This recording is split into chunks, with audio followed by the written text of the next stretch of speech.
आज हम आप लोगों को ग्रेविटेशनल पोटेंशियल एनर्जी बताएंगे। इलेक्ट्रोस्टैटिक पोटेंशियल में Q charge due to Q charge यहाँ V equal to K Q by R होता है।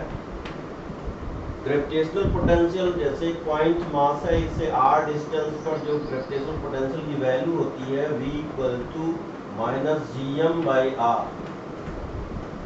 माइनस साइन ये अट्रैक्टिव नेचर को रिप्रेजेंट करता है।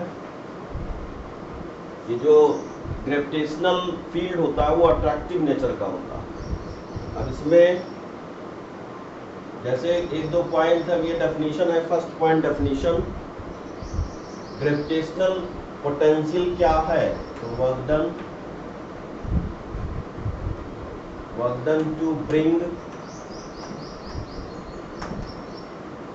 a unit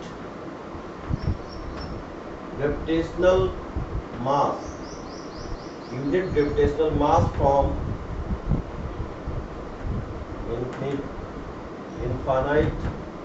infinity to a point inside gravitational field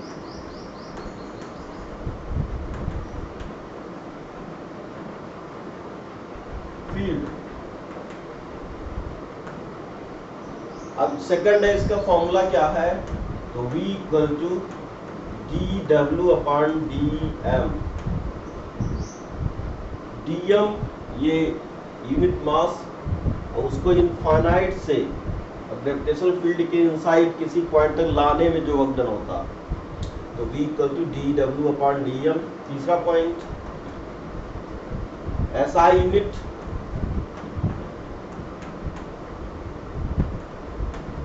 joule पर किलोग्राम। चौथा पॉइंट, ये स्केलर क्वांटिटी होता है। तो 2-3 पॉइंट याद रखने हैं। नेक्स्ट,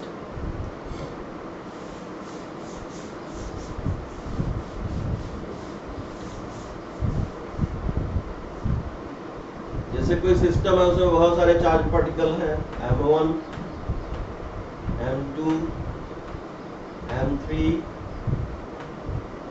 और इस जगह यहाँ आपको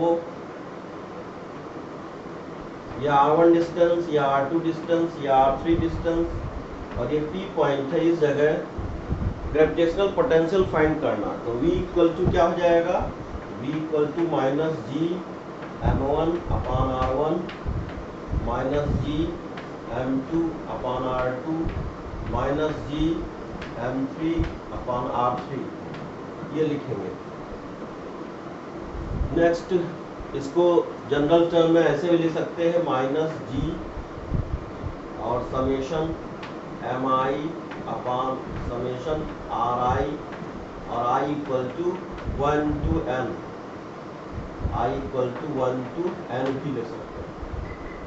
अगर N पार्टिकल्स हैं तो उनको ऐसे भी लिख सकते हैं।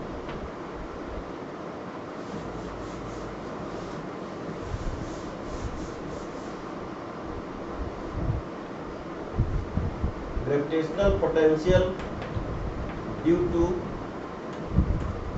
uniform ring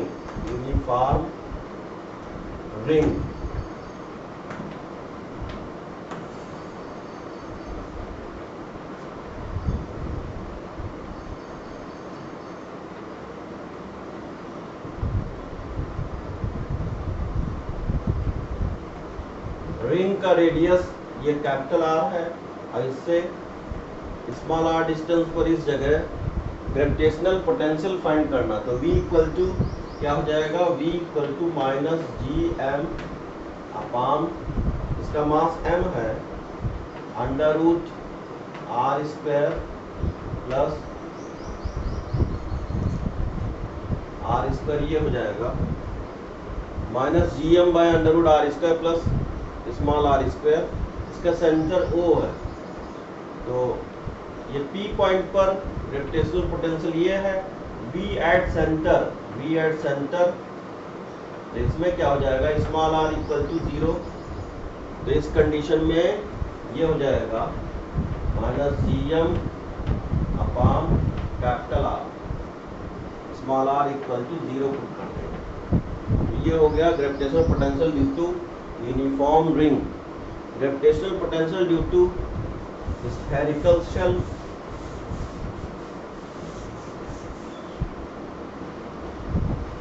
gravitational potential due to spherical shell.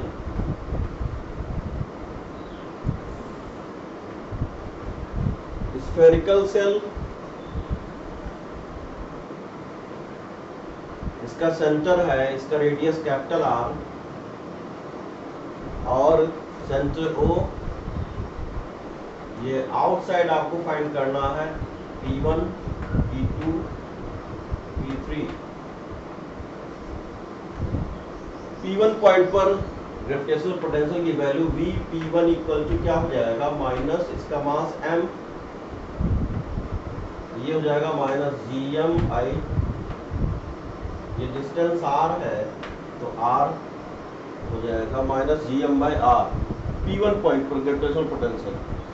P2 surface है तो P2 पॉइंट पर ग्रेविटेशनल पोटेंशियल माइनस GM/R, और इनसाइड ग्रेविटेशनल पोटेंशियल सेम होगा।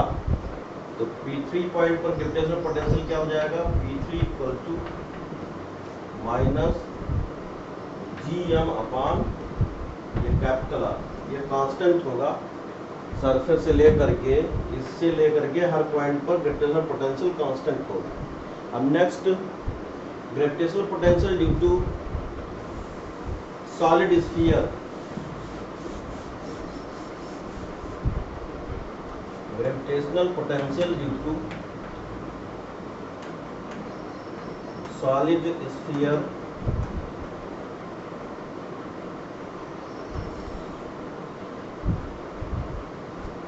सॉलिड स्फीयर इसका मास m है और इसके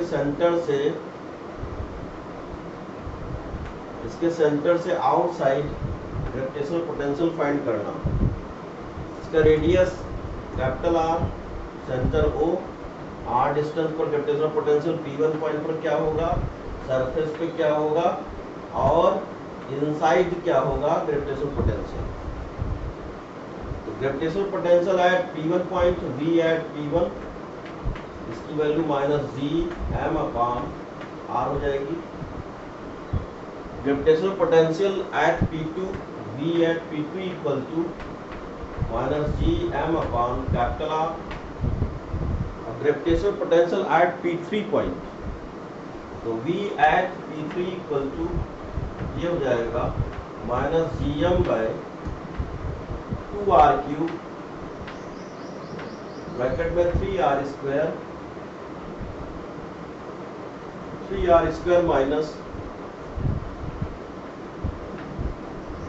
स्मॉल r², ये फॉर्मूला हो जाएगा। अब इसमें अगर आपको सेंटर पे ग्रेविटेशनल पोटेंशियल फाइंड करना है तो V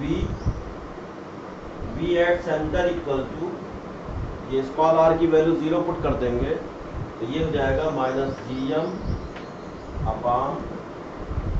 ये हो जाएगा और इंटू 2r³ और 3r², ये r² इससे कैंसिल हो जाएगा तो ये बचेगा माइनस 3/2 GM/R। ये ग्रेविटेशनल पोटेंशियल एट सेंटर, ये हमने बताया। अब एक दो फॉर्मूला उसको याद रखना है।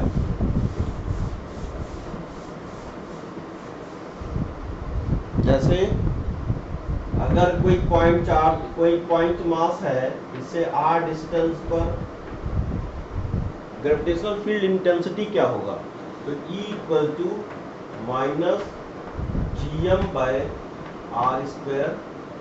इसका डायरेक्शन किधर होगा, इनवर्ड। अगर माइनस साइन डायरेक्शन की वजह से माइनस साइन लगाया है, और डायरेक्शन r यूनिट वेक्टर हो जाएगा r है, ये वेक्टर क्वांटिटी। और ग्रेविटेशनल पोटेंशियल क्या है, r डिस्टेंस पर V equal to minus GM/R। इसमें रिलेशन क्या होता है, E इक्वल टू ये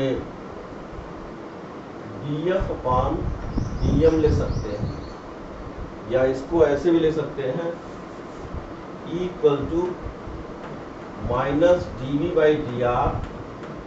एक फॉर्मूला ये है, अगर पोटेंशियल मालूम है फील्ड आप मालूम कर सकते हैं इससे, और v equal to minus infinite to r और e डॉट dr, ये ले सकते हैं। अब नेक्स्ट है ग्रेविटेशनल पोटेंशियल एनर्जी।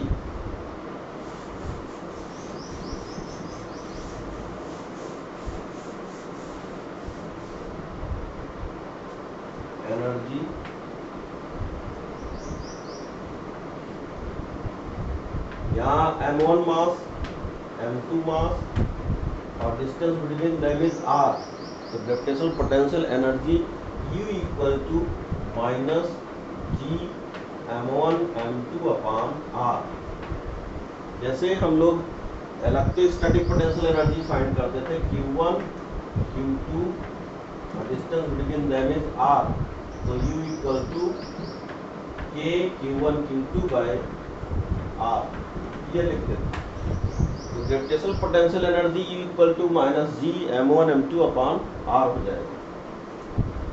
जैसे एक ट्रायंगल है और m1 मास, m2 मास, m3 मास, इसके बीच में डिस्टेंस r12, r23 और r13, तो gravitational potential energy U equal to क्या हो जाएगा, U equal to minus G m1 m2 upon r12 minus G m2 m3 upon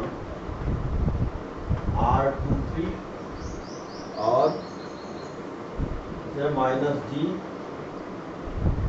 23 m1 m3 upon r13, ये लिख सकते हैं पोटेंशियल एनर्जी।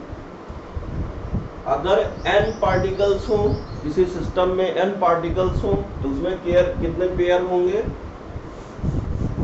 और उसकी पोटेंशियल एनर्जी क्या होगी। For n particles,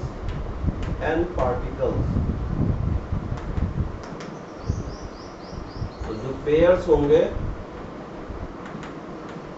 pairs of particle equal to n minus 1 upon 2, और potential energy हम फाइंड कर लेंगे, सभी को ऐड कर लेंगे माइनस साइन लगा करके। तो आज हमने ये डिस्कस किया, अब नेक्स्ट टाइम दूसरा टॉपिक डिस्कस करेंगे।